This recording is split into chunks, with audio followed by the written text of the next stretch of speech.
Ecology is not an academic subject, ecology is the basis of our existence. We as a generation of people have this responsibility that in the next 10-15 years' time, at least at the policy level, all the right things happen. But fundamentally, the most important thing is human beings have lost connection with what is life and everything that nourishes life and sustains life around us. This is the disaster we are manifesting in.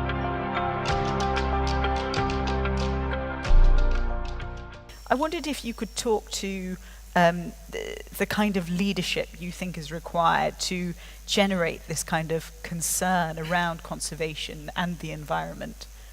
The reason why I see that ecological concerns have not become everybody's concern is simply because activists have been taking an attitude of being against everything that is for economic well-being.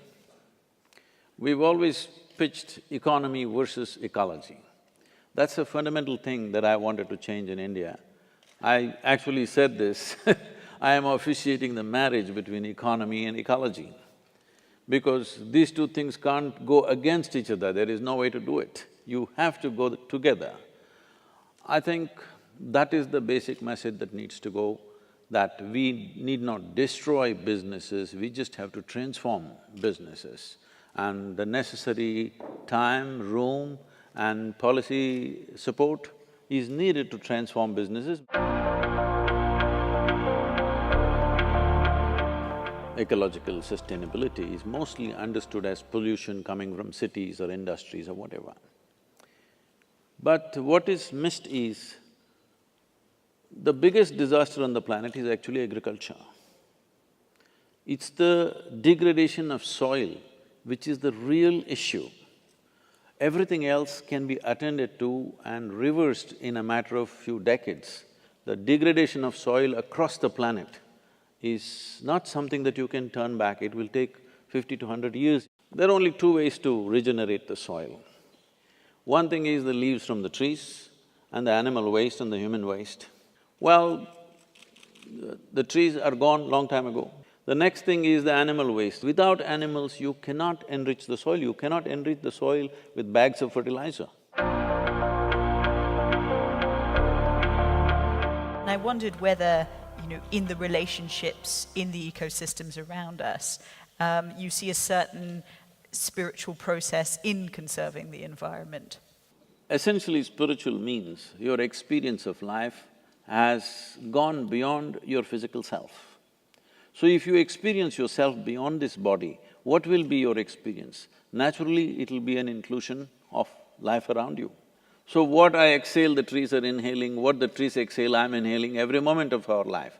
But somehow we are going around without any consciousness about this. So spiritual process is not aimed towards ecology, but ecology is just a part of our existence. Ecology is not an academic subject, ecology is the basis of our existence. To bring this experience to people large scale is very, very important, because you can teach as much as you want, you can campaign as much as you want, but people shape their lives according to their experience of life.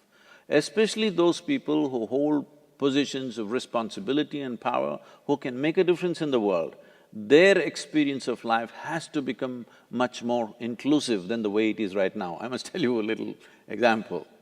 A few years ago, almost after 27 years, I did not go back to my hometown.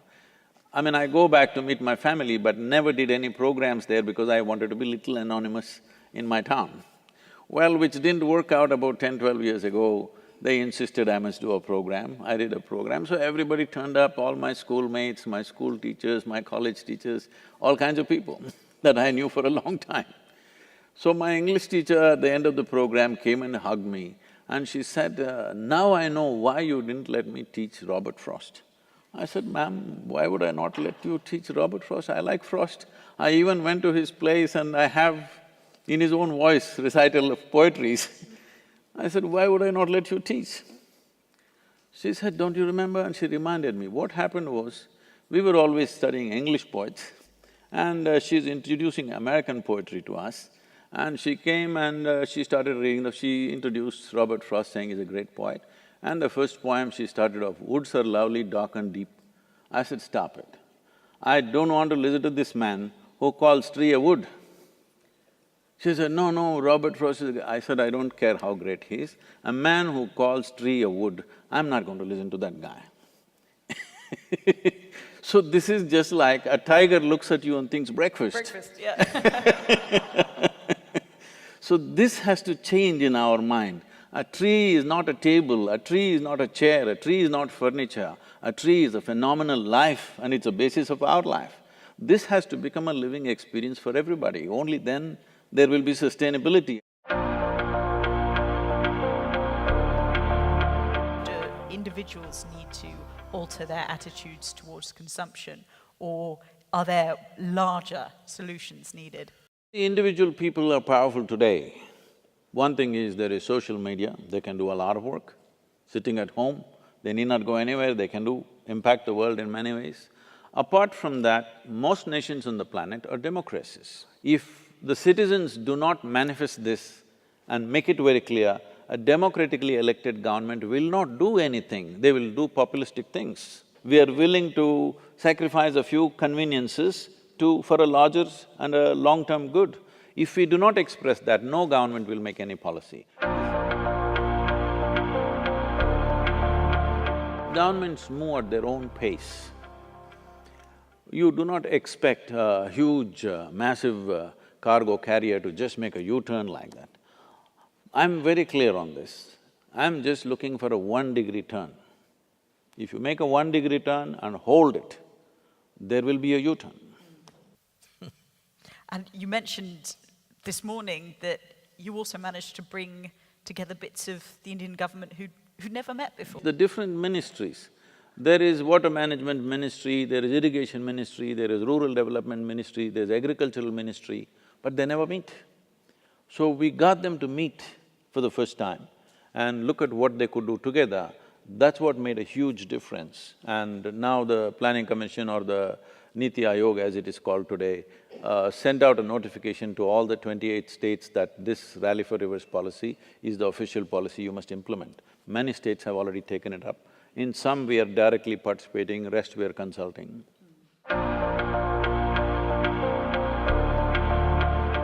I'm trying to talk to a lot of activists and tell them the problems that they're protesting against. First, can you find a solution? Look through that. If you can find a solution, suggest the solution rather than just protesting against a problem. For example, all these soft drink manufacturers, where single-use plastic is going around, they shifted from bottles to plastic because it was far more convenient for them. The reason why you cannot recycle this bottle easily is because there is a paper label. So we started doing a little bit of research. What is the solution? How can we print on this? So there is a company in Chicago who's manufacturing a certain kind of dye which will come out just like paper label on the plastic. If you do that one thing, all these plastic bottles can go in for recycling. A business which is using this and they know it is a major polluting factor, they can suggest, see, this is the change, if you give us some incentives, we will shift. So the business has to collaborate with the government to suggest, see, these are the changes we would like to make, but we want this kind of policy benefits. Our idea of what is profit, what is a successful business, has to go through some transformation. It's not one day's job, it needs to happen over a period of time. Definitely it's happening. Today, a whole lot of businesses are looking at how they can impact ecological sustainability. This was simply absent 25 years ago. They're investing in this direction. Once people put their money in a direction, you can trust that they have intentions. See, the next 25 years probably in the history of humanity is going to be very crucial in terms of what kind of corrections we make. If we take care of the soil, rivers, forests, agriculture, human health, everything will be taken care of. If we turn this around in the next 10 to 15 years, if we do all the right things in the next 10 to 15 years, I believe in 30 to 40 years, major change will happen in a positive way. But let's say we leave it for another 25 to 30 years and then try to turn it around, in my estimate, it will take 100 to 150 years to turn it around, because we are crossing a certain line. After you cross that line, turning it back is going to be so much more difficult. So, we as a generation of people have this responsibility that in the next 10-15 years' time, at least at the policy level, all the right things happen. Why I'm insisting on the policy is, only when there is a policy change, the budgetary allocations are there and a sustained movement towards that is there. Particularly major populations in the world like United States, Europe, China, India, if we make the right policies right now in the next few years, within the next 3 to 5 years, I would say, then I think the rest of the world will follow. One major advantage for Asia is we are very sun-rich. So, harnessing solar energy is going to be a major thing. Technologies still need to go further, but there are many solutions coming forth. I think this entire system that we went into starting from early 20th century, this power distribution grids, this must go. Power must be generated where it is used. Right now, you will see in any city probably… because yesterday I drove into Kuala Lumpur around 9 p.m. and every road was jammed. What's happening in every city is, those who live there work here, those who live here work there. I don't understand why. So these are simple changes we can make. So I designed what's called as one building cities. We insist on calling them cities. I'm talking about 50 acres of land, you build only 1 acre, 50 floors, and rest 49 acres you just leave it, make it forested, make it water bodies. No waste going out of this land, easily it can be done, people will live much better.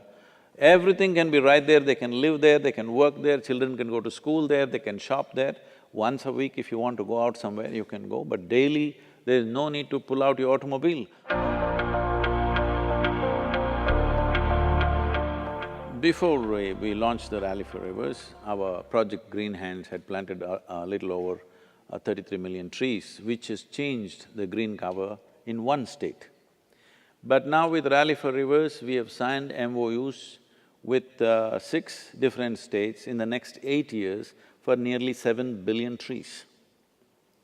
And this is government funded and most of it is going to be done by the governments. Many states have already announced one kilometer along the riverside they're planting, but now 62 to 64% of the land is owned by the farmers. You're not going to talk to them about ecological sustainability because they're just struggling for a livelihood. So we have created what is called as agro-forestry, with which we have shown that easily you can multiply your income 3 to 5 times in a matter of 5 years if you shift. Fundamentally, the most important thing is human beings have lost connection with what is life and everything that nourishes life and sustains life around us. This is the disaster we are manifesting in the form of ecological thing. But the fundamental thing is, we've become psychological beings, not living beings. We have to transform them into living beings